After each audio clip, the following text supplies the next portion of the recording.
Most so-called, quote-unquote, normal folk usually live under the illusion that when they use the word I, they are referring to some presence which is inside of the body.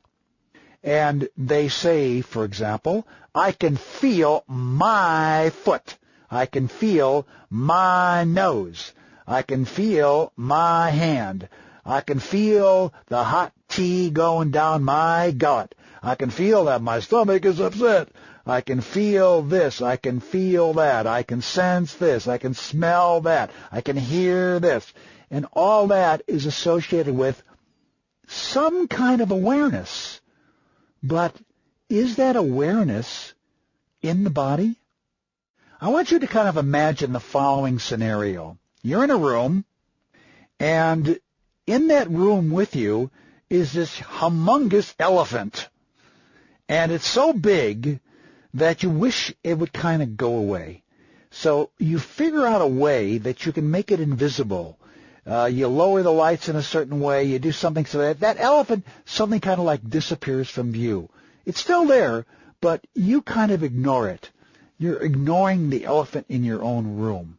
I want you to kind of think that your essential self or soul, or this thing I'm talking about, is this elephant. And I want to talk a little bit about your relationship to it. Well, first of all, let's find out how you and the elephant get together. There have been experiments done, and now I'm going to talk a little bit about neurophysiology. There have been experiments done in which people have looked at when and where you become conscious of events that are taking place. Now, we normally tend to believe that we become conscious of things as they take place, and that we normally believe that when we wish something to happen, we just intend or wish or bring it into our consciousness. Like, for example, I want to have a cigar. So I go for the cigar box and I pick out a cigar. Of course, now you don't smoke cigars anymore, so I want to have a cup of tea. So I get up, I go to the kitchen, I boil some water, I take out some tea, put it in a pot, blah, blah, blah. Whatever it is, we think we're in control. We have this sense that we're the one that's creating that scenario. But I want you to consider this. These neurophysiologists who've done these experiments, and now I'm referring to a guy by the name of Benjamin Libet and Bertram Feinstein. These are two that I often refer to in my work, who did some early neurophysiology, did some experimentation on people that for one reason or another had to go through brain surgery, which meant that parts of their brains had to be excised because they were either cancerous or there was a growth of some sort that was beginning to show that it could interfere with neural conduction, whatever. The brain, by the way, is a rather interesting thing because what it has, actually, it has neural tissue, which is where all that conduction, electricity, and stuff goes on, but it also has supporting tissue. They're called glia, or glue. Glia means glue, actually. They're the structural cells that support and separate so that the various neurons don't all glump together in one great big neuronal pile. The glia are the cells that usually have problems. When you have a brain tumor, they're the ones that have the tumor. Anyway, these are people that were having a surgical procedure done, which meant that the skull cap had to be removed and the surface of the brain was exposed to the surgeon's knife. And during this time, in the early 80s, it was also possible to do experiments in which you could put electrodes, that is, paste little pasties with little tiny wires attached to them. You could paste these electrodes on the brain, and you could look to see when certain parts of the brain would fire. Now, the reason this is interesting, of course, is that the neocortex, the cortical region of the brain, has information that tells us when we are sensing information. For example, if somebody were to grab my right hand and squeeze it, you could actually see in my neocortical regions in the somatosensory area of my brain, which is on the surface, you could actually see electrical firing going on, telling me that that is my right hand being squeezed. If it was my left hand being squeezed, you would see across a fissure, you would see the other side of the brain firing, and that would tell you that was the other hand being squeezed. Or if I was smelling a flower, then it would be a certain area of the oral cortex, the smell cortex. Or if I was seeing something, it would be the occipital cortex that would be firing. In other words, various parts of the brain would fire according to sensations that were being received in the brain. That makes sense. The brain obviously got to be involved in what's going on, and you're sensing of the world around you. Okay, so what was happening is Ben Libet would actually paste electrodes at various parts of the brain and look to see when the brain actually fired and try to figure out what was actually going on in terms of timing, in terms of when does that brain receive what is called neuronal adequacy. When does it become neuronally full enough with electrical charge in order for the brain to function and the person to willfully get up and do something or respond to the sensation that is being received? That was the basic idea. Okay, well, during these tests, there were some very surprising results that were found. For example, it was found that in order to really respond to a sensory input, the brain needed to kind of collect data over a period of time, not very long, maybe 300 milliseconds. That's a little longer than a quarter of a second or so, or up to a half a second, and then it would achieve what is called neuronal adequacy, and at that point it seemed to be able to deal with the information that was coming to it from the body that was sending, through the neurons up to the brain, that kind of information, like squeezing your hand or feeling an ice cube with your toe or something like that. Okay, well, what's amazing about that is that when you have an experience like squeezing your hand being squeezed, or when you have an experience of stepping on a hot coal or something like that, it doesn't take anything like a quarter of a second or a half a second for you to respond to it. Otherwise, your foot would burn off. I mean, you'd have a horrible time if you had to wait a full quarter to a half a second every time some new sensation came in. You respond like that instantly. You're moving right along. You're getting into it right away. So how is it that your brain, that you are doing what you have to do, and yet your brain doesn't even know it yet?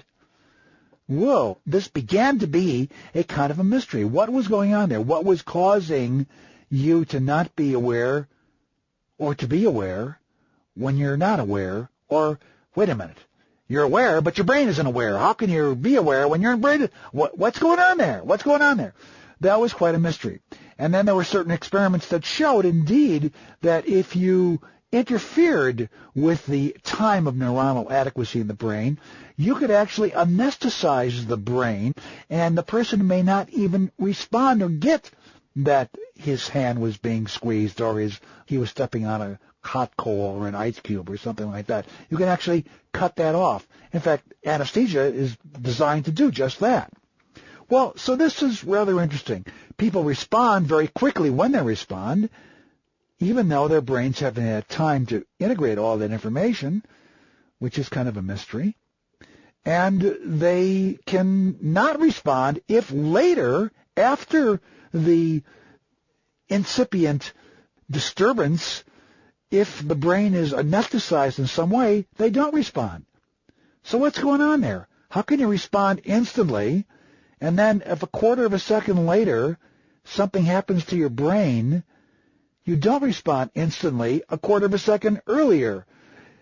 We're in Twilight Zone land. I mean, it doesn't make any sense. You mean something that happens to me a quarter of a second later keeps me from noticing what's happening to me now? And if what happened to me a quarter of a second later doesn't happen to me, then I respond now. In other words, how I respond depends on what's happening in the future. Wait, the mind goes nuts with that. And yet that's what the data was indicating, that there was some kind of weird time shift going on in the brain. But that's not all. It gets even weirder.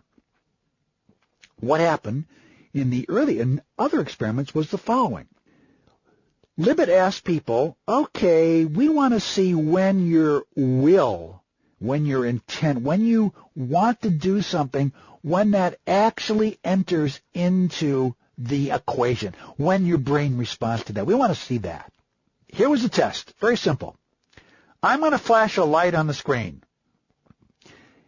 If you decide that you like the light, you'd do nothing. If you decide you don't like the light, you press a button. That's it. You press if you don't like, you do nothing if you like. That's it. Nothing more special than that. Pretty simple test, right? Here's what goes on. You would think that the liking or the disliking is something that you put into operation when you press the button. Libet tells people, look, I don't want you to think ahead of time. I don't know what the light's going to be, but I'm ready. I'm going to press no matter what that light's going to be. I'm going to press. He says, no.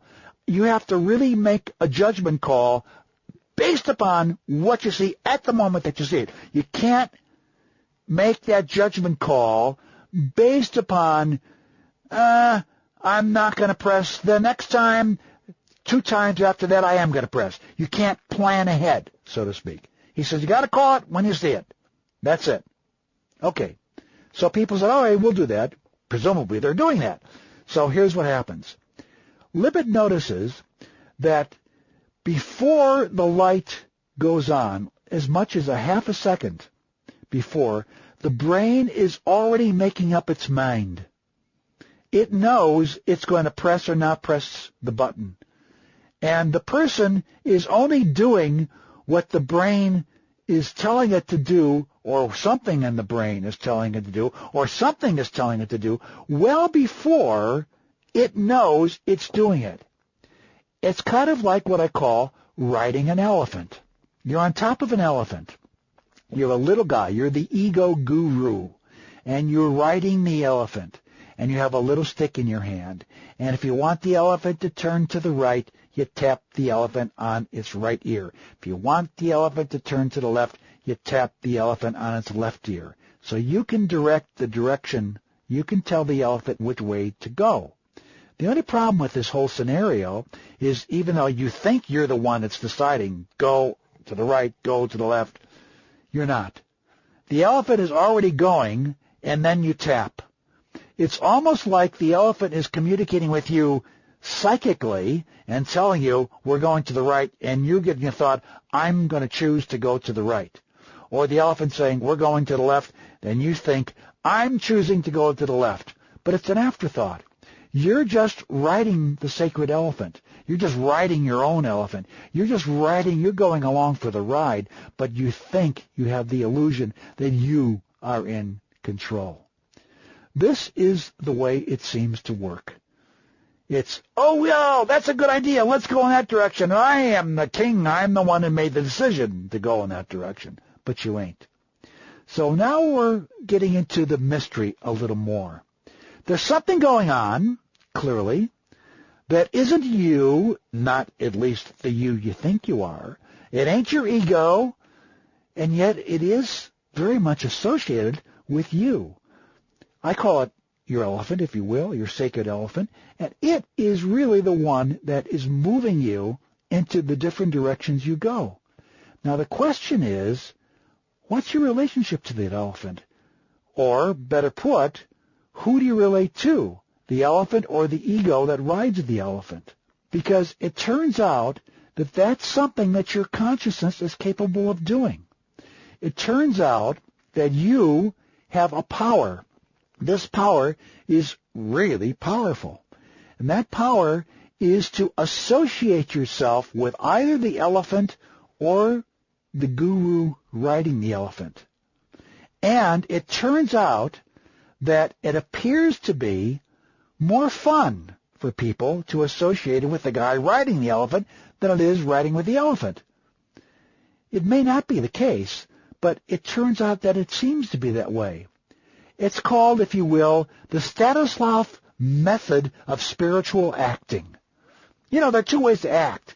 You can pretend, or you can really get into the part.